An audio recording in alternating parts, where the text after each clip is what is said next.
My name is Caleb and I live in Maple Creek, Ohio. It's one of those small towns you see in movies, the kind where the seasons hit you like a ton of bricks. We have scorching summers where the asphalt on Main Street gets soft and sticky, and brutal winters where the whole world seems to be frozen under a thick blanket of snow. I'm 18 years old and for most of my life I've tried to be invisible. I'm not a jock, not a genius, not a troublemaker. I'm just a guy who likes to draw in his sketchbook and watch old black and white movies. My world has always been pretty small and for the most part manageable. I have a tight group of friends. We hang out at the Mill, our local diner that's been around since the 50s, and we complain about how there's nothing to do. It was a simple life, a quiet life. And then there was Tom. Tom is or was a part of that same friend group. He's the opposite of me in every way you can imagine. He's the star quarterback. His dad owns the biggest car dealership in the county, and he walks around like he owns the whole town. For some reason I can't even pinpoint anymore, he decided I was his personal punching bag. It wasn't physical, not usually, it was worse. It was a slow, steady drip of poison, a snide remark about the band t-shirt I was wearing, a loud comment about how my sketches were a waste of time. He had a special talent for finding my smallest insecurity and putting it on a giant billboard for everyone to see.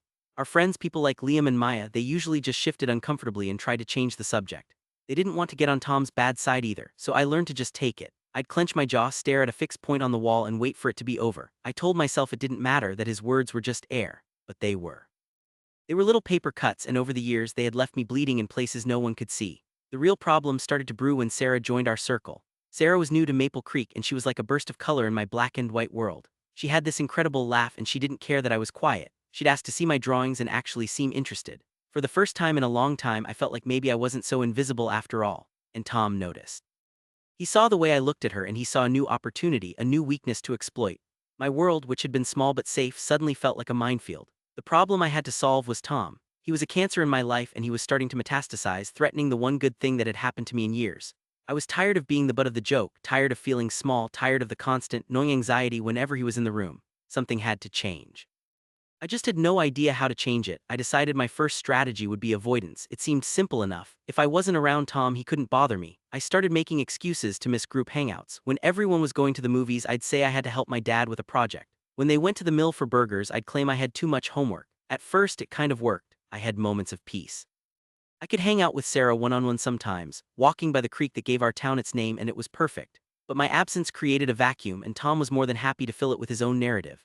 Liam told me that Tom was telling everyone I was being weird and antisocial, that I thought I was too good for them now. He was twisting my retreat into an act of arrogance. I was trying to protect myself, but he was making it look like I was the bad guy. So avoidance failed.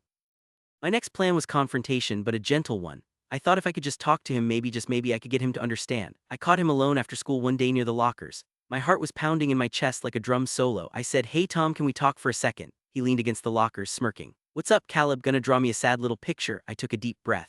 "Look, I just want to know why you're always on my case." "What did I ever do to you?" He laughed, a loud, obnoxious sound that bounced off the metal lockers. "Do to me? You exist, man. It's not my fault you're so easy to mess with. Lighten up." And that was it. He pushed off the lockers and walked away, leaving me standing there feeling more foolish and powerless than ever. The problem was getting bigger. His jokes became more pointed, more public. One Friday night, we were all at a bonfire out at Miller's farm. Sarah was there, sitting next to me. I was feeling pretty good. Then Tom, beer in hand, decided it was time for a show. He started telling a story about me from middle school, a deeply embarrassing one involving a failed science fair project and a lot of tears. He embellished every detail, making it 10 times more humiliating than it actually was. Everyone was laughing. Even Sarah gave a little uncomfortable chuckle before she realized how much it was hurting me. I could feel my face burning. I wanted the ground to swallow me whole. I tried to stand up for myself. I said, "That's not how it happened, Tom." He just draped an arm over my shoulder, his voice dripping with fake sympathy. "Oh, Caleb, it's okay. We all have our loser moments. Yours are just more public." The weeks that followed were a downward spiral. Every interaction with my friends was now colored by Tom's campaign against me. I felt like I was constantly on trial. I started to pull away for real this time, not as a strategy but as a defense mechanism. I ate lunch alone in the art room. I spent my free periods in the library. I was isolating myself and the loneliness was crushing. The low point, the moment where everything shattered, happened on a Tuesday. It was a beautiful spring day and for some reason I let my guard down. I agreed to eat lunch with the group at the picnic tables in the main courtyard. My mom had packed my favorite lunch: 2 perfect roast beef sandwiches on rye with extra horseradish, a bag of chips, and an apple. It sounds stupid, but that lunch was a small comfort, a little piece of home in the middle of a hostile high school environment. We were all talking and things were actually okay for about 10 minutes, then Tom started in. He made a comment about my weird drawings, then another about my creepy old movies. I tried my usual tactic: ignore, ignore, ignore. But he kept pushing. "Seriously," he said, his voice getting louder, I don't know why we even hang out with you. Nobody here actually likes you, Caleb. They just feel sorry for you. My blood ran cold. I looked around the table. No one met my eyes. Liam was studying a crack in the table. Maya was suddenly fascinated by her phone. Even Sarah looked away. The silence was his confirmation. That's when I finally broke. All the years of swallowing my anger, of pretending it didn't hurt, it all came boiling up. Just shut the hell up, Tom, I said, my voice shaking with a rage I didn't know I had. You don't look cool by putting other people down, you just look pathetic and small. It was like I had slapped him across the face. The smirk vanished. His eyes narrowed into tiny slits. He stood up so fast his chair screeched against the concrete. Walked right over to me, grabbed my lunch bag and turned it upside down. My sandwiches, my perfect sandwiches, tumbled out onto the dirty ground. He then stepped on one, grinding it into the concrete with the heel of his expensive sneaker. He looked me right in the eye, a cruel, triumphant gleam in his. What are you gonna do about it? He sneered. Nothing, you can't do anything about it. And he was right, I couldn't. We were in the middle of the school courtyard. 100 kids were watching. If I threw a punch, I'd be suspended, maybe expelled. I was trapped. I just sat there staring at my ruined lunch, a symbol of all the little things he had taken from me over the years. I could feel the stares of everyone. I could feel their pity, their discomfort. And in that moment, as he stood over me victorious, something inside me didn't just snap. It turned to ice. All the empathy I ever had for him, any shred of belief that he might have a decent bone in his body, it all evaporated. Hurt was gone, replaced by cold, clear, and terrifying calm. I wasn't sad anymore. I was an architect and I was about to design his ruin. I wanted him to hurt. I wanted him to feel as small and as helpless as he made me feel in that moment. And I knew with absolute certainty that I would stop at nothing to make that happen. That afternoon, I walked home in a daze. The world around me seemed muted, the colors washed out. The only thing vibrant and real was the fire in my gut. I didn't go to the art room to sketch or to the living room to watch a movie. I went straight to my bedroom, shut the door, and sat at my desk. The image of my sandwich being crushed under Tom's shoe played on a loop in my mind. You can't do anything about it. His words echoed in the quiet of my room. He was wrong. I could do something, I just couldn't do it with my fists. I had to use my brain. I had to be smarter, more patient, and more ruthless than he could ever imagine. I needed to find his weakness, the one thing he cared about more than his own ego. And it came to me almost instantly, his image. Tom's entire identity was built on being the popular, successful alpha male who had it all. And a huge part of that image was his girlfriend, Jessica. Jessica was pretty, popular, and from a good family. She was less a person to him and more an accessory, a trophy that proved his status. Their relationship was his cornerstone. If I could shatter that, I could shatter him. The plan began to form, elegant and cruel. It would be a slow burn. I opened my laptop, the glow illuminating my face. I needed a weapon, and in today's world, the best weapon is a carefully crafted lie. I created a new social media account. I spent hours on it. I needed a name, a personality, a face. I called her Brooke. I scoured the internet for photos, finding a collection from an obscure travel blogger who had deactivated her accounts years ago. The girl was beautiful in a way that was both approachable and intimidating, exactly Tom's type. I built Brooke's profile piece by piece. Her bio was simple, living life one adventure at a time. Her interests were a mirror of Tom's shallowest desires. She liked sports cars, country music, and going to the gym. I backdated a few posts to make the account look legitimate. A picture of a sunset with a generic inspirational quote, a photo of a fancy-looking cocktail. It was a masterpiece of deception. I took a deep breath and typed Tom's name into the search bar. I hit the follow button. The first piece of bait was in the water. To my grim satisfaction, he followed Brooke back within 5 minutes. Phase 1 was complete. Now came the hard part, the waiting game. I knew Tom wouldn't message a random girl out of the blue, not right away. His ego demanded that he be pursued. So I had to lay more groundwork. This meant I had to do the one thing I wanted to do least in the world. I had to become Tom's friend. The next day at school, I saw him by the gym. Instead of avoiding him, I walked right up to him. He tensed, expecting another confrontation. I forced a sheepish smile. "Hey man," I said, my voice carefully modulated to sound apologetic. "Look, I'm sorry about yesterday. I was having a bad day and I overreacted."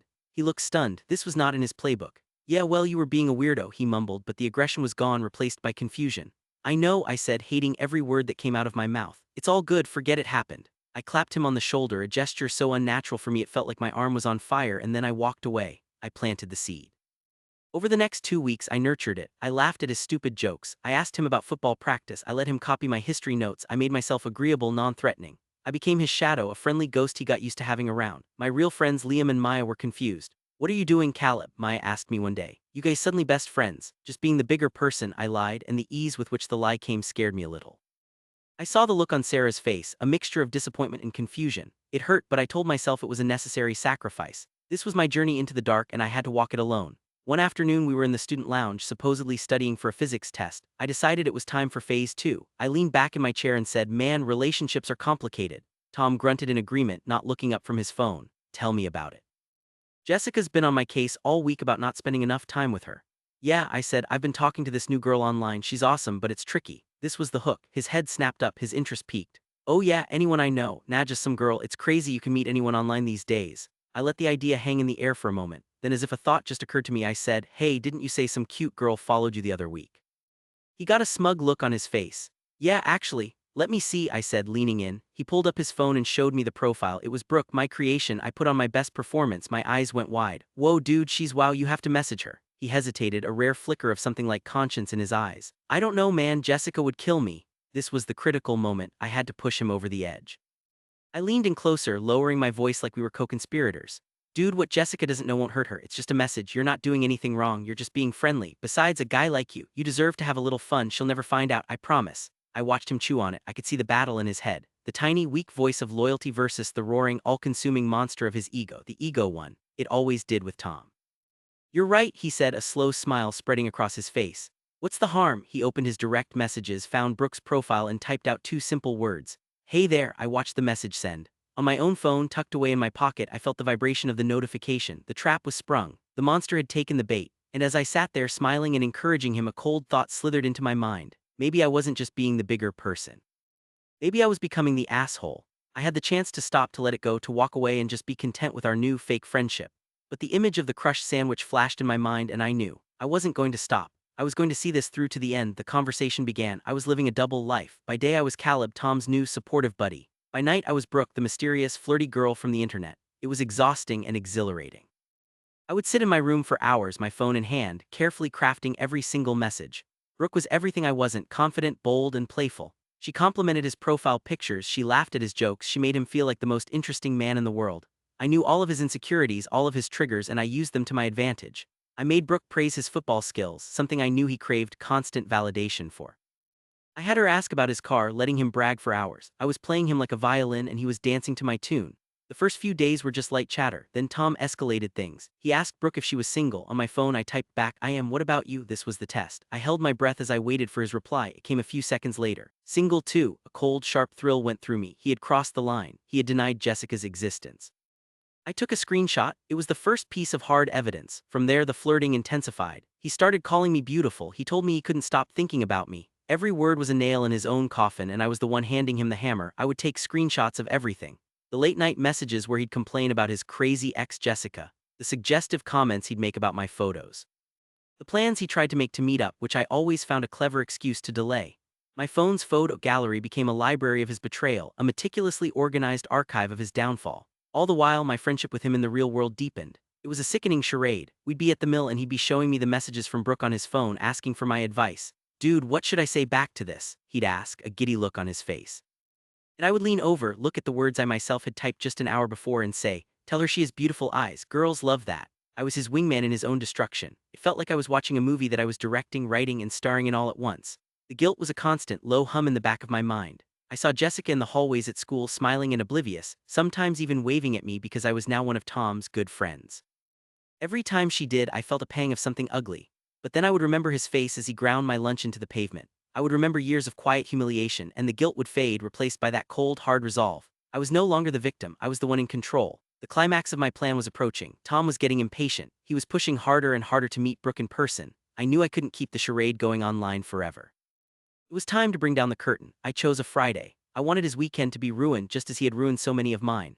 That afternoon I steered our conversation as Brooke to its final damning conclusion. I asked him directly, so just to be clear, there's absolutely no one else in your life, no girlfriend you're hiding from me. His reply was instantaneous and brutal in its dishonesty. I swear on my life, it's just you. I ended things with my ex a long time ago.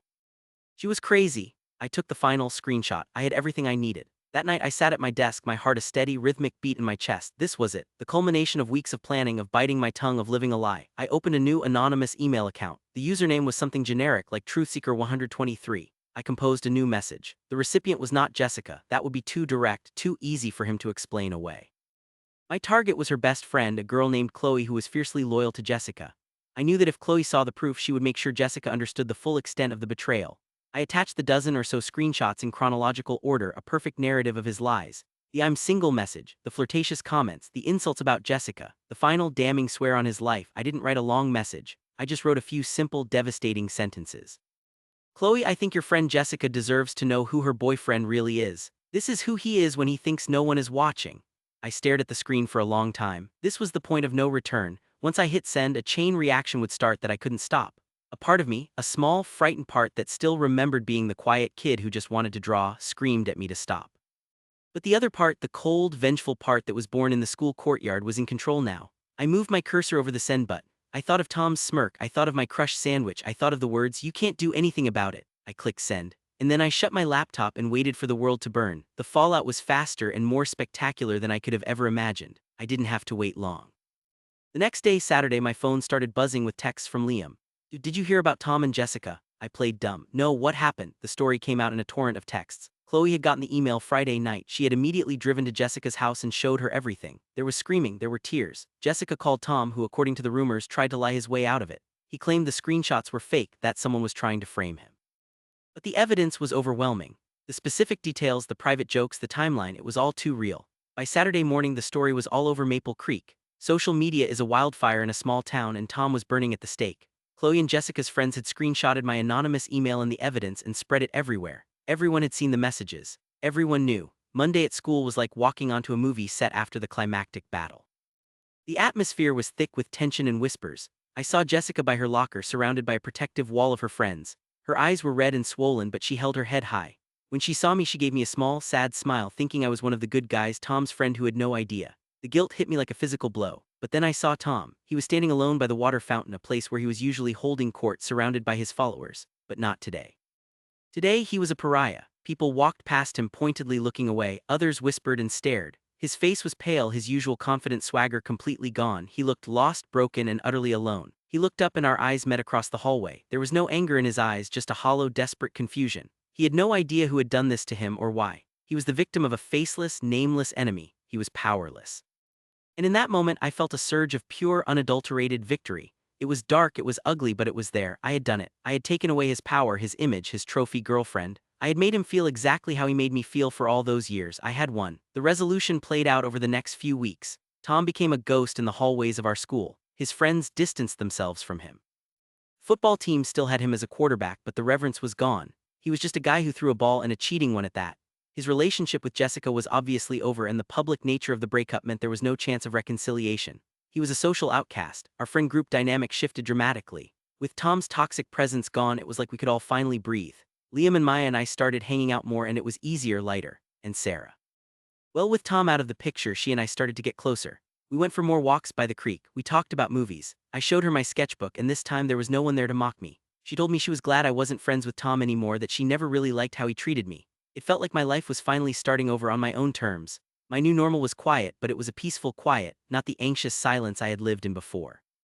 I had solved the problem, I had slain the dragon, but the victory didn't feel as clean as I thought it would.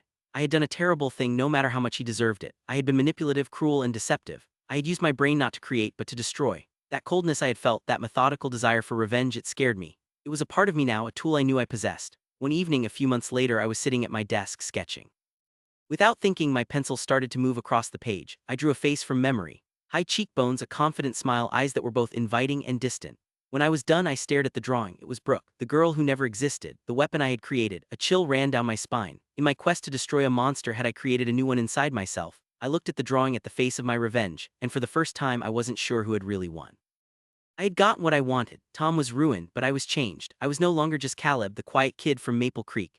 I was also the architect of a man's social destruction, and that was a reality I would have to live with for the rest of my life. I tore the drawing out of the sketchbook, crumpled it into a ball, and threw it in the trash. But I knew I could never truly throw it away. It would always be there, a reminder of the darkness I was capable of.